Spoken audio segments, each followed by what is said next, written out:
Learning to stand in someone else's shoes, that is how peace begins. And it's up to you to make it happen. That is a quote from former President Barack Obama. COVID-19 has impacted nearly everything and everyone one way or another. The tremendous impact that has played on education has resulted in schools shutting across the globe. Parents, educators, and students are adapting as best as they can on short notice to a new way of coexisting while struggling to remain proactive in learning. Today, we'll be discussing the hot topic of empathy in education with Geneva High School Assistant Principal, Ms. Allison Stevens, as well as Council Rock Primary School Assistant Principal, Maurin Jeffries. I've also brought along children's entertainer, Mr. John Lewis, AKA Mr. Loops, to entertain us and to shine a little light on your afternoon. My name is Amanda Ashley, and this is Afternoon Cocktail, Episode 20, Empathy. Welcome.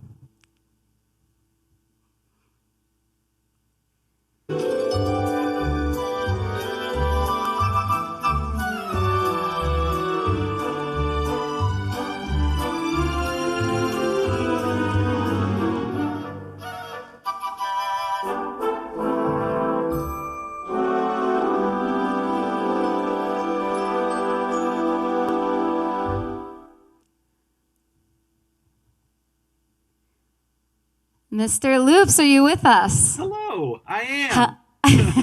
Well, hello. Your set looks fabulous. Well, thank you. Thank you for letting me visit you today. Oh, thank you for the visit. So what Mr. Loops original are we going to hear? I figure it's apropos. One of my favorite songs I start every day with is called Hello Day. And it's just about how to embrace the day with some positivity. And I actually do sing it to myself every morning. Good for you, Mr. Loops. Let's hear it. All right, here we go. I'm definitely in character, so let's just pretend like we're all a bunch of 4 and 5-year-olds. Why not? Yay! You know, it's more fun that way anyway. So yeah, here we go. Here we go. Every morning when I get out of bed, I stretch my arms. Go ahead, stretch your arms. Ugh. I scratch my head. Can you scratch your head? Oh, my headphones. I scratch my head too hard. Can you go I go to the window and I give a friendly wave. Say hi. Hi. I smile cheek to cheek and speak these words I love to say. Hello day. Go ahead, wave your arms in the air if you want to. Hello day. It's a way I always like to start my day. Hello day. Hello, Day. What a nice day you are today, Day. Sometimes it's early. Sometimes it's late. Oh no! Sometimes it's cold in a snowy winter's day. Can you go, brr? Sometimes I just don't want to go anywhere. Most days, am I right? Sometimes I bounce right out of bed and run right down the stairs to say, hello, day. It's like you got a little hiccup in your voice when you're singing. You can try it. Hello, day. One too many cocktails, maybe. Hello, day. Hello, day. I wave to my neighbors. They live across the street. Can you wave to your neighbors? Say hi. I wave to my friends who I'm going to meet. Hi, friends. Hello, new friends. I feel so happy, and I know I feel this way because I take the time to speak these words every day. Hello, day. We can all sing it together. Every morning you can go to the sun and say, hello, sun. Or you can go to the clouds and you can say, what's going on, clouds? Whatever kind of weather might be out there ready to greet you, you can just say, hey. You can say, hey, day.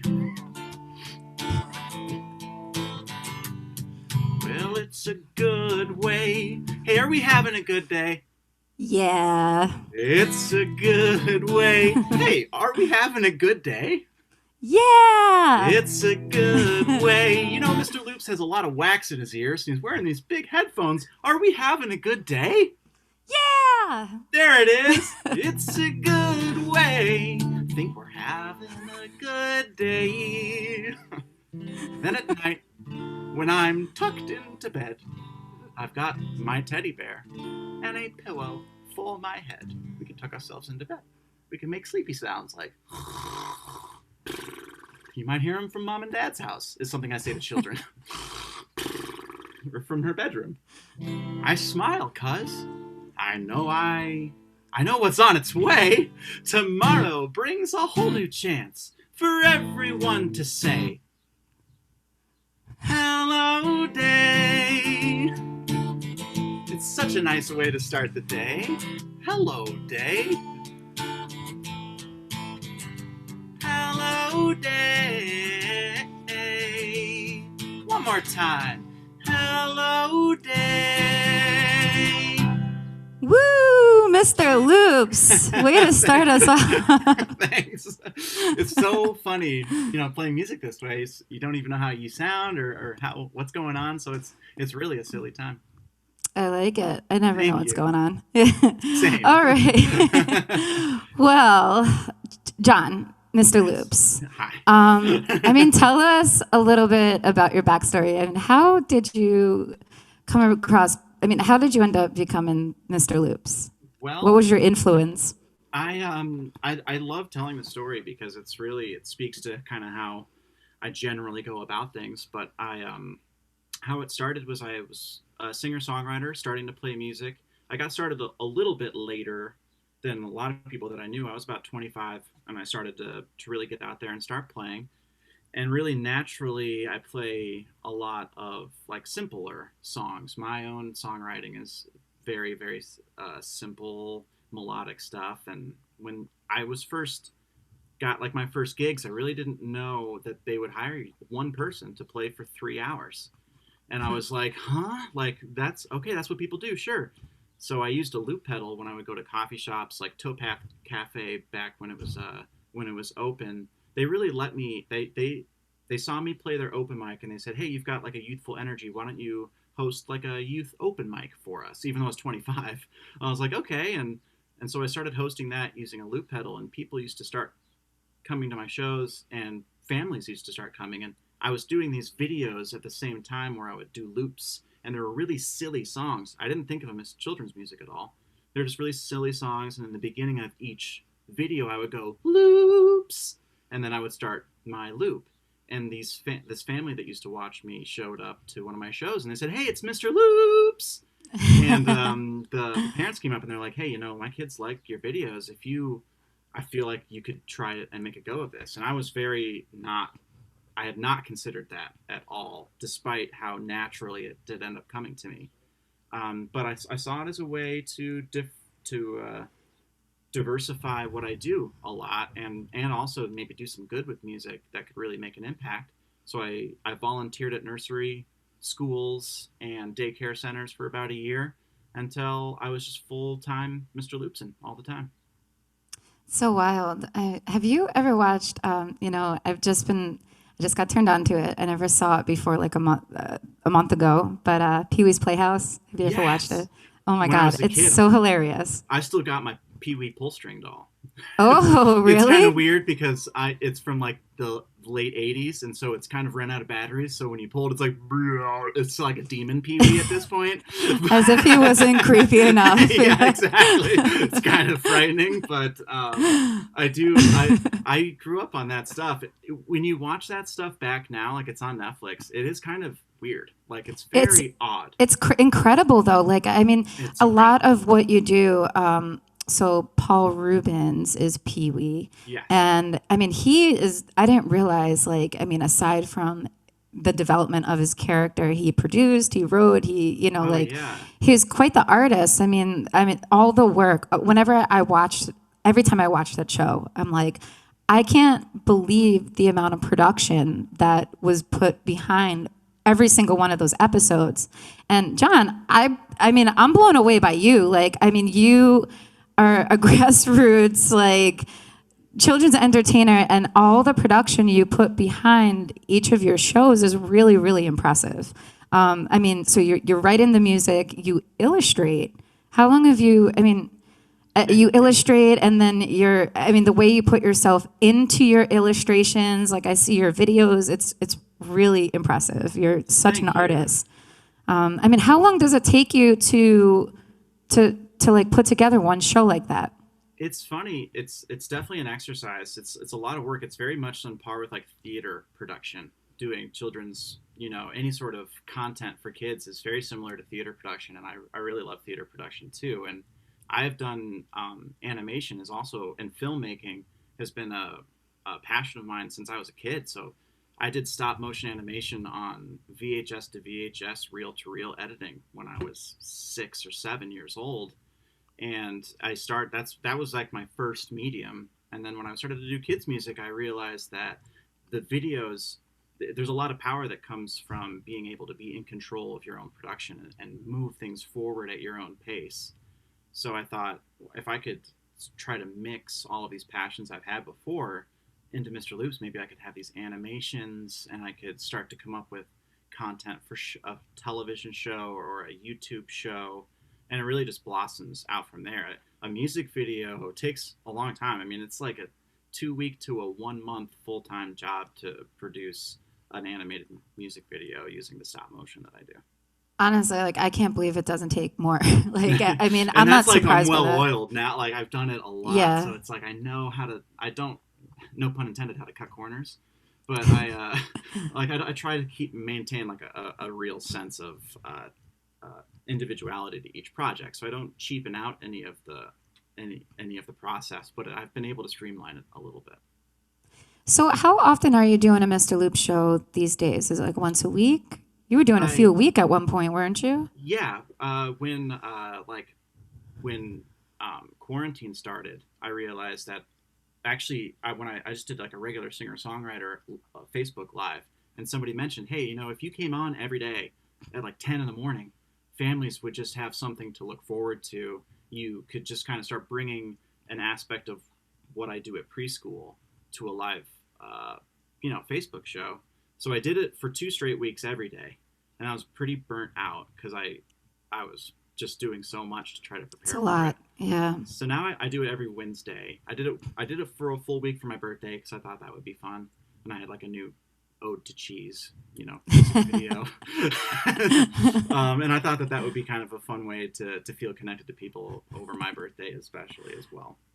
I love it. So now, yeah, every Wednesday at 10 a.m. I'm going to try to keep it up, and I'm also developing like a full YouTube series now where I'm going to be translating the preschool curriculum into like an online forum where I host a show and do a lot of preschool activities.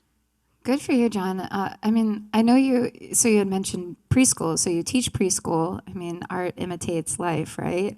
Yeah. And do you carry some of Mr. Loops into your teachings? Big time. I am Mr. John there, so I'm not Mr. Loops, I'm Mr. John.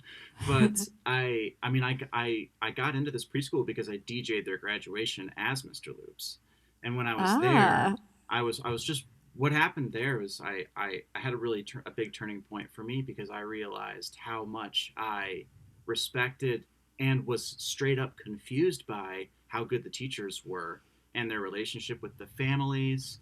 My job for years at that point was just to go in and rile them up and then see you later. Like I would just be like, let's make some silly dances, la la la la, and then I'd be gone. I had nothing to do with structure, really. And so when I was DJing that graduation, not only was I really touched by the connection the teachers had with the parents, but I was blown away by a teacher being able to have 4-year-olds stand in line, sing songs together.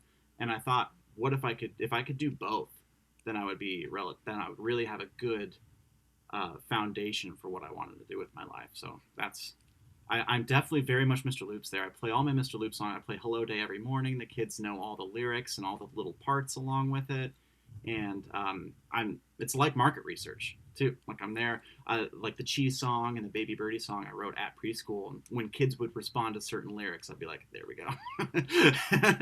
How lucky they are to have you. I wish I had a preschool teacher like you. Thank you. That's so cool. I mean, how in the city. I'm sure you do. And I have no doubt you're wonderful. How has your writing and production for Mr. Loops changed or been influenced since you began your teaching journey?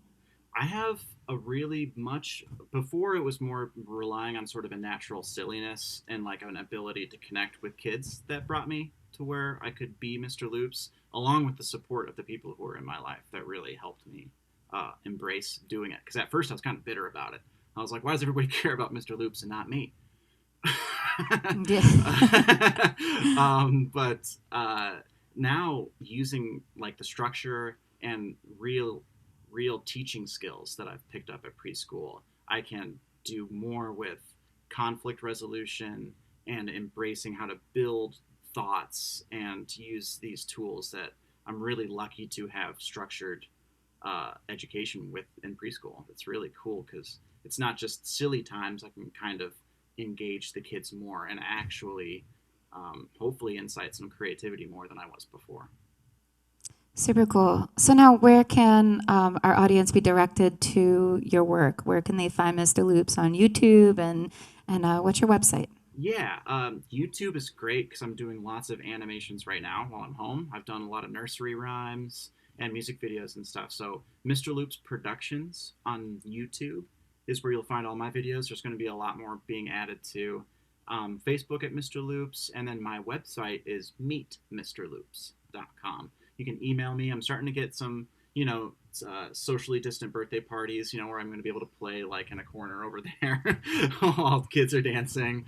And if I do personalized birthday messages, if, your family's having a hard time connecting and feeling like it's easy to celebrate for a birthday, anything Mr. Loops can do, send me a letter. I'm here for you any way that I can be. I love it. John, you always bring a smile to my face. I love You too. Honestly, you're just great. Getting praise from you, Amanda, is very high praise. What you do in our community, really, it does mean a lot to me. So thank you. That's very sweet. Yeah. So we're going to bring back Mr. Loops a little bit later. He's going to play us, he's going to close us out with one more jam. Before I get into the next segment, I just want to give a shout out to our sponsors. This is our second season. We've picked up some real incredible sponsors. So if you are in need of accepting credit cards, Electronic Merchant Systems is the charge card guys. They're the ones to go see. Make sure you contact them.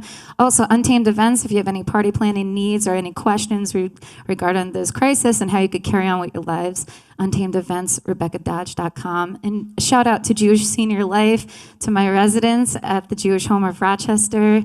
Cheers. I hope you are enjoying our program today and that you get outside and you enjoy this beautiful weather that we're having. Ladies, how are you? I have Maurin Jeffries and Allison Stevens. How you girls doing? Doing well. Thank you for having me. Thank you for being here and giving up part of your Memorial Day. So this is such an important topic. We really try to cover it all here on Afternoon Cocktail. And, everybody's affected by COVID-19, right? But, teachers and education is really, to me, the standout. So, Rin, my first question is for you. Could you just introduce yourself and tell everybody what school you're coming from and who you are? Sure. So I'm so happy to be here. I'm currently the assistant principal at a K-2 building in Brighton. I'm over at Council Rock, and I'm going into it's going to be my 5th year as an assistant principal once we get around here in September, but love it. Amazing. So let me fire off the first question to you. Virtually, parents have been playing the role of teacher and homeschooling their children during the pandemic. This is anybody I've talked to, they're extremely overwhelmed. It's a lot, especially for those essential workers that are, trying to work and juggle being a mom and, people are working in each other's spaces. What are the expectations for parents right now? Obviously everybody's trying to do the best they can, but what advice would you give to those parents who just feel like they're failing right now? I've had a lot of people say that to me. I just feel like I'm failing, my kid's not learning, I can't wait for this to be over. I've never appreciated teachers so much. What advice do you give them? Well, let me start by saying, as a mom, I feel the same exact way week after week. I don't feel like I'm getting any better, and I spent 8 years as a teacher, so I don't really think one directly leads into just feeling success, because we're amid this crisis inside our homes, right? Not a lot of us are choosing to pick this up and just do this for fun. So, really, our expectations for parents, our district has tried to take a stance just to be as understanding and as willing to work with families as families will let us. So we've done a big part in providing both MiFi devices to provide families with service if they didn't have internet, along with either an iPad or a Chromebook, depending on what grade their child is in, just to at least get everyone some access to the platform that our teachers use. And so really our district has tried to just say, if you're having issues, if you're struggling, just reach out to the teacher or a building administrator and just share that struggle with them if you feel comfortable. We've done some home visits. We've hooked people up with extra services, or we've had a counselor call and check in with kids in the mornings once we know what families are dealing with. Or we've lightened the homework expectation in that work that we're providing. If families are saying, geez, I'm working every day and my child is still in some type of daycare setting or isn't at a home with service, and then they're coming home to loads of work that these other children are doing who are home all day. So we've really just been trying to address it need by need and help families do the best they can. Sure. What about, this is tough on teachers too, obviously, like everybody's trying to use Zoom as a Zoom and Zoom-like programs to, as a platform for education. How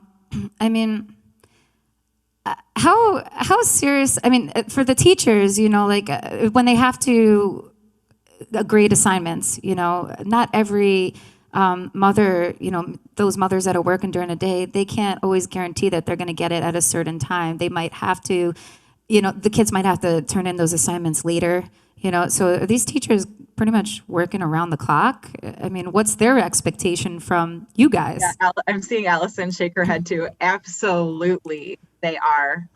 And the thing that I'm trying to remind myself about every day and conversations that I'm having is, we're looking at our students in our community and we're worrying about these families. Some of our teachers live in our community and they fall into that. We're worried about them as a family and a community member too, not just an employee, but they're someone else's family. They belong to another district somewhere, and just really remembering that is really important.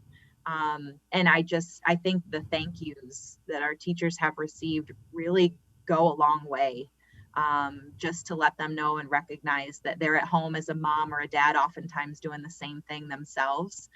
That struggle is real for them too. And so I think everybody's just out there trying to do the best they can. Sure. Allison, let's bring you onto the camera here. I want to see your pretty face. Allison, could you introduce yourself? Hi, I am Allison Stevens, and I am the assistant principal at Geneva High School. Great. So yeah, I brought both of you on because I think it's important to cover all the age groups. This is important. It's equally as important for the younger kids as it is for the older ones. How seriously are students going to be set back by not having this formal instruction? For at least 2-3 months, possibly even more. Could you answer that as best as you can? I can do my best here. I know that, teachers in all of the districts and all of the world have kind of revolutionized teaching. We gave them a day and a half and said, hey, we're taking you out of your classrooms and we're switching to an online platform. So you get a day, let's plan it. And they did, and they've done it flawlessly. I have teachers teaching in their showers, using it as a whiteboard over Zoom so kids can see algebraic equations.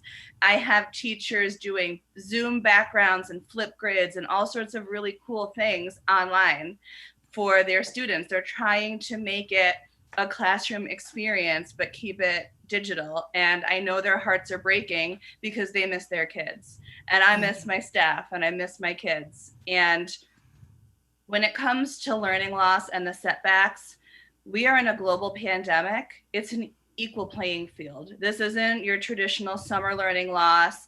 This isn't your traditional, there's a gap here or there's an issue here. This is a trauma inducing global pandemic that has kind of ripped kids and families out of their normalcy.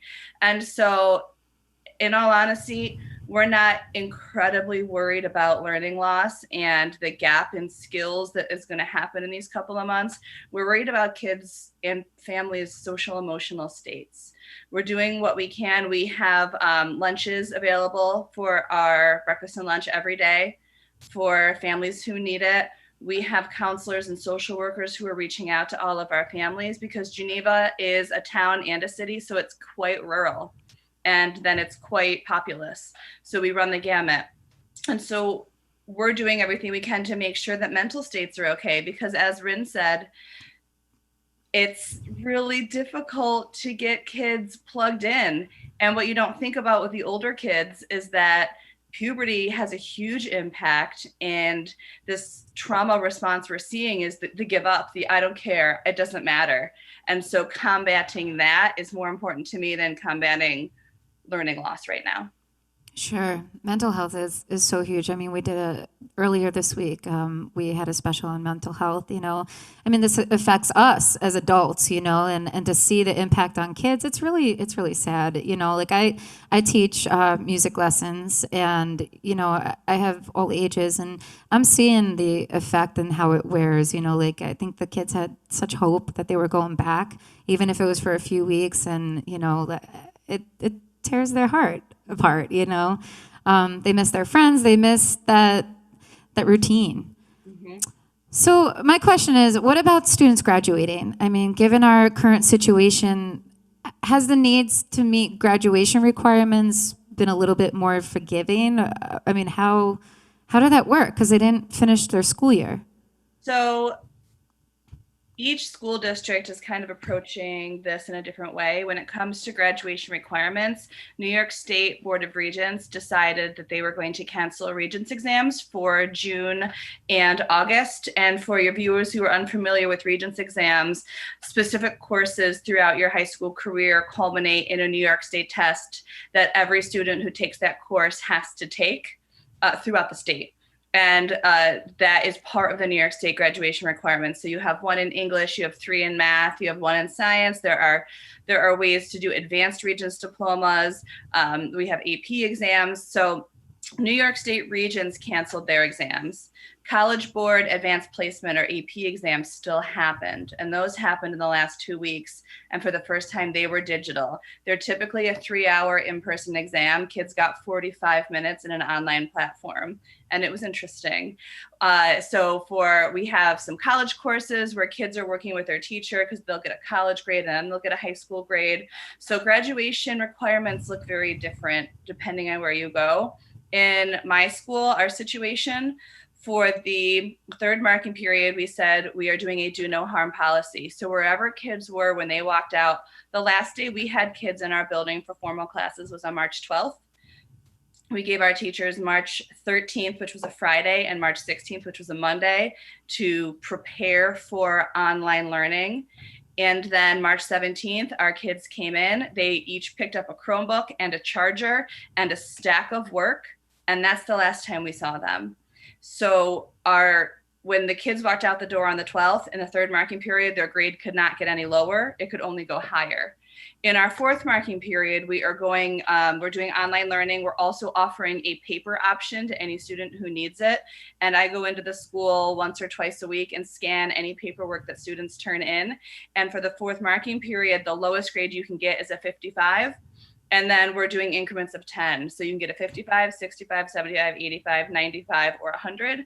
And we're telling teachers, so if a kid gets a 78, round it up to the 85 because we're giving them pandemic points. Because I don't know if you've ever taken an online course, but these kids are taking 6 or 7 online courses from maybe their bedroom or their dining room table, and they don't get to have the concentration that you would normally get. And so we're trying to side with the kid and be gentle while still pushing academics. So you talked about the Regents tests being online. I mean, how do you ensure that these kids aren't cheating? Well, the Regents tests are not online. They were canceled. Oh, So for oh, okay. so What was, I'm any sorry. Regents requirement that the students have, that this is like a golden rainbow unicorn gift. So I have a bunch of seniors who maybe were supposed to graduate last year who needed a Regents exam or so. Now they can graduate because those requirements have been lifted for just this June and August. So this is like the most wonderful golden thing for students who maybe have disabilities or who are English language learners who just could not jump that hurdle of the Regents exam, and now they can graduate. So there is a tiny silver lining in this, that we do have some kids who are going to walk the stage that maybe didn't have a chance before. It was the advanced placement AP exams that were not canceled. Okay, gotcha. All right, so let's bring it back to Rin. Rin, let's talk about the little ones again. So is the homework children are required to complete online with assistance of the parent, is that enough to advance them to the next level?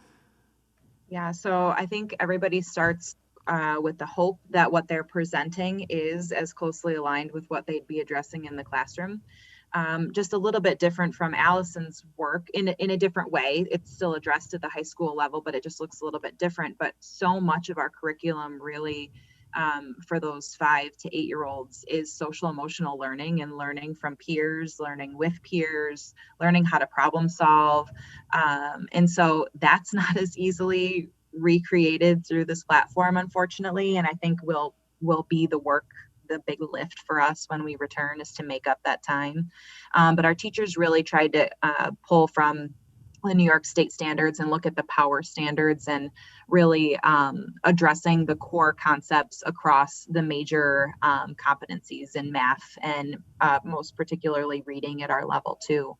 And really focused on those. And then from just an administrative side, my principal, Matt Tappan, and myself really are in close conversation with our support providers, our teachers, and our parents to see if kids are struggling to engage, why, and really documenting that process. If we have some families who just aren't able to make it happen, and other families whose kids are trying their best, but they're really struggling, really keeping track of that data so that next year we can get off to a good start and give those kids as much support as possible, while making sure that they receive a placement that's going to be supportive for them. Certainly it could be detrimental to create an entire classroom of children who were unable to engage or really struggled mightily with the work. So just from our side, it's important to keep track of that as we move forward and really get those kids the support they need. I mean, is there a fear that these kids, like once they go into the next level, that they just won't be able to keep up? Like, I mean, that the upcoming curriculum that the next level, presents, that it might just be too much? I mean, what happens to them? Do they get held back, or, like, how do we deal with that? Yeah, right. So certainly a concern of ours as well. And I'd say, before this happened, we had children across any grade level who weren't quite meeting expectations, right? So kids learn at their own rate, and it's really hard to find a one size fits all model to say every single child in first grade is at this point in the month of March. Certainly we have kids who are well beyond that, as well as some children who, due to a myriad of circumstances, might be behind the benchmark at that time. And so we have multiple services that are building based, that support math development, that support reading and language development, speech services, counseling. Those are really the supports that we lean pretty heavily on when children aren't meeting benchmark. And we have a number of building level structures where we really closely hone the data in relation to kids' growth and development and progress to make sure that they're making growth. And then as a building, we strategize and brainstorm ways to support them as the year goes on. Great. Allison, a common misconception right now is that high school students are less in need. Due to the fact that they're older, they're more self-sufficient. When it comes to online learning, they don't need as much help from their parents, right? But can you explain why that is not the case, and why it's actually even more important to not neglect these children? So there is a lot of answers to this question. Maurin talked about the socialization of school, and that is something that a lot of people don't think about. School is academics, but it's more so learning how to human. I call it humaning 101. And we see kids for maybe 8 to 14 hours a day, depending on if they're doing sports and staying after school and participating in extracurriculars. So they get a lot of their socialization and their knowledge of how to human from educators. And parents do an awesome job too, but it's having as many people touch the life of your student that helps them grow into a really competent adult. And it allows them to have awareness and understanding of different rules and regulations and just different types of people. And so what we forget about high school kids, our grade 9 through 12th, especially our 11th and 12th graders, is that they may look like adults. They may have the responsibilities of an adult. They may have a job. They may be, part of the military. They may be in an ROTC program. You don't know what it is they're doing outside of school. Maybe they're helping raise their siblings. So they may look like adults and act like adults, but cognitively, they are not adults, and they don't have the coping mechanisms and skills that we of adults have because of the life experiences that we've had. Some of them have lived a lot more life than we can ever imagine, but that still doesn't make them adults mentally and cognitively. And so what we are seeing a lot is that our students who have been taken out of their school and their social environment have no idea how to function on their own, because as great as schools are, that may be something we missed. We don't do online learning at school because we're in our classrooms. And so students don't necessarily have the skills to be able to self-motivate, because that's typically something students learn in college or on their first job. How to manage their time, how to self-motivate, how to get done what needs to be done while still being able to maintain that social balance and doing the things that you want to do. And put on top of that, this trauma response to this pandemic and then being told, no, you can't do that. When you were a teenager and you were told, no, you can't do that, what did you do? You did that. And so you're being told, don't hang out with your friends, don't go outside, get this schoolwork done. It is up to you to learn algebra and English and social studies. And you also have to do your physical education credit because that's a part of graduation too. Oh, and don't forget, maybe we're going to do a virtual chorus or a virtual band concert. Oh, and you're also going to miss out on your prom and your sports and all these other things. So they are spiraling into crazy town right now. And it's up to us, educators and parents, to just kind of check on our babies and say, I know you are an adult and I know that you're responsible, but I just want to check in and see, how's your schoolwork going? Have you talked to your teachers? Have you done a Zoom? Reach out, because they forget. Sure. No, I mean, you mentioned, like you said, these kids are missing out on their prom, maybe their senior trips, graduation. Is any of this stuff, even maybe like a play, their last play of their senior year, is any of that being done virtually at your school? So we have not been able to do any of that virtually. Our boys basketball team won sectionals and we're headed to states when this all happened. So they don't get to have that rich experience. We had to cancel our prom. We had to cancel all the sports seasons. Our musical happened to be the first week of March. So our students were able to do the musical, which was great. And we do our senior trip in November. So they were able to get that experience too. But this time of year is what I call the payoff, where in September and October, you're meeting each other and you establish your rituals and routines in your classroom. November, December is the time where you can actually start to learn and grow together. You can actually start to teach because you've built those relationships. January, February, March is what I call the lull. It's where the weather impacts us. We all have seasonal affective disorder. We're sick and tired of the sludge and the slush and the snow. And we have that kind of like holiday is over, let down. And then the weather breaks in April. And April to the end of June is what I call the payoff. That's where everyone is used to each other.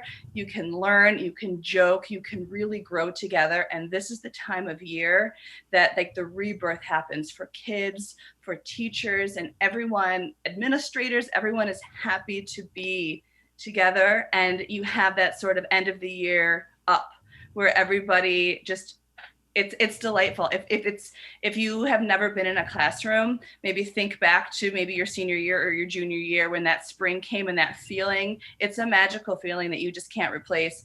And the students and the teachers are missing out on the payoff this year. And then compound that with the prom. And as of right now, we have a graduation committee. We don't know what graduation is going to look like. I've been in education for 16 years and I have a senior in high school. And he is devastated because he can't graduate with his class.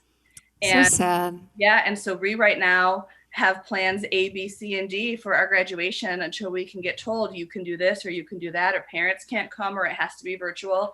And so it's really an interesting time to be in education. And my heart breaks for these kids, man. They just...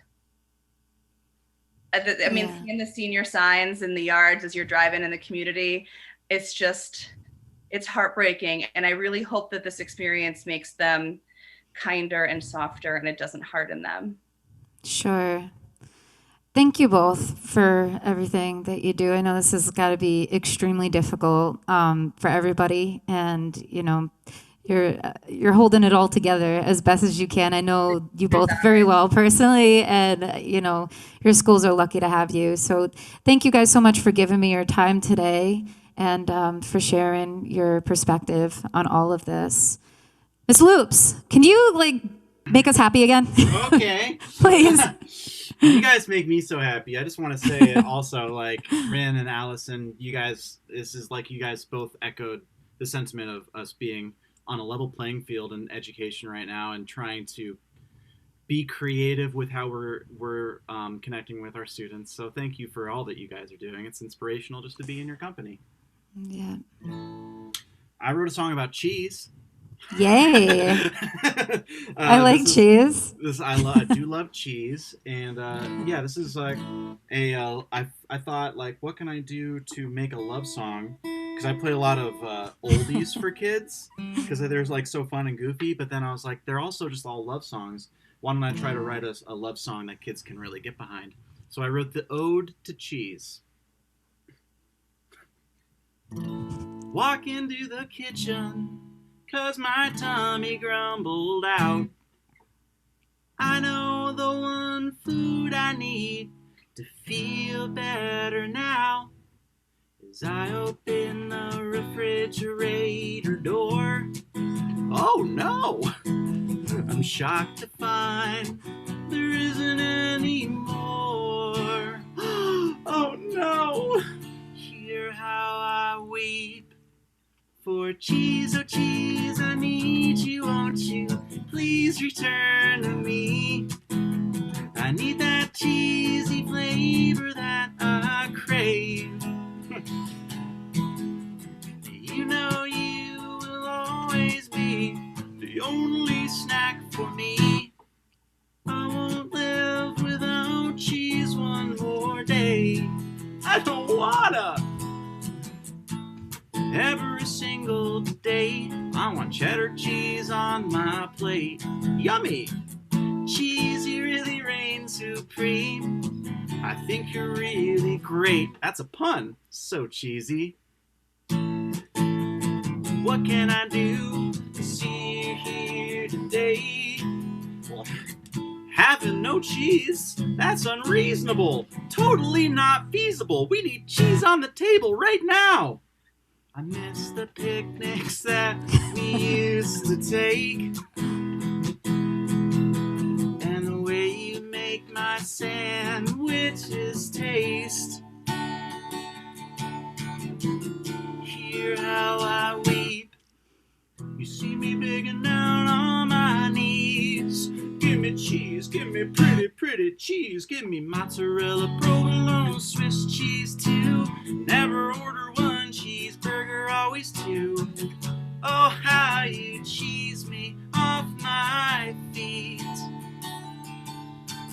Give me crackers, cheesy poofs, even brie too. Don't care if it's stinky, any cheese will do. And I haven't even mentioned pizza. Hear how I weep for cheese, oh cheese, I need you, won't you please return I need that cheesy flavor that I crave. You know you will always be the only snack for me. It's true, I can't live without cheese one more day. Oh, cheese. Life sure is better with cheese. That's for sure, Miss Sure Loops. is better, yes. Little, it's okay to be a little cheesy sometimes. Yes, it is. Thank you very much for entertaining us and for uplifting our spirits. Mr. Loops, make sure you check out his videos on YouTube, you guys. Like, seriously, very impressive and very entertaining for all ages. Thank you very much again to Maurin Jeffries and to Allison Stevens. I'm going to leave you off with some closing words. Today's theme was empathy. And we live in a time of division, rapidly growing hate, where acts of terrorism and the closing of boundaries are real, everyday threats. When we become aware of the lives and feelings of others, our empathy grows, and we are inspired to treat others with compassion. We're inspired to treat others the way we'd like to be treated. In addition to boosting social connectedness and increasing helping behaviors, empathizing with others also improves your ability to regulate your emotions during times of stress. Feeling empathy allows you to better manage the anxiety you're experiencing without feeling overwhelmed. Empathy is always important, but it's particularly vital during a public health crisis. Practicing empathy during COVID-19 pandemic not only opens your mind to what others are experiencing, but can also provide social connectedness that could help combat those feelings of isolation. During a large-scale event, it is important to remember that everyone is in this together. Think of others, reach out however you can, and remember to ask for help if you need it. Thank you to Boya Productions for all your hard work in making our set design look the way it does. Big thank you to this week's sponsors, Electronic Merchant Systems, the Jewish Home of Rochester, and also Untamed Events. Shout out to Maiden Voyage Studios in recording studios in Fairport, New York. And you guys have an amazing Memorial Day. Thank you so much to our vets, most importantly. You guys are the true heroes out there, aside from our educators, of course. Have a great week. Actually, I'll see you guys Wednesday. Ciao.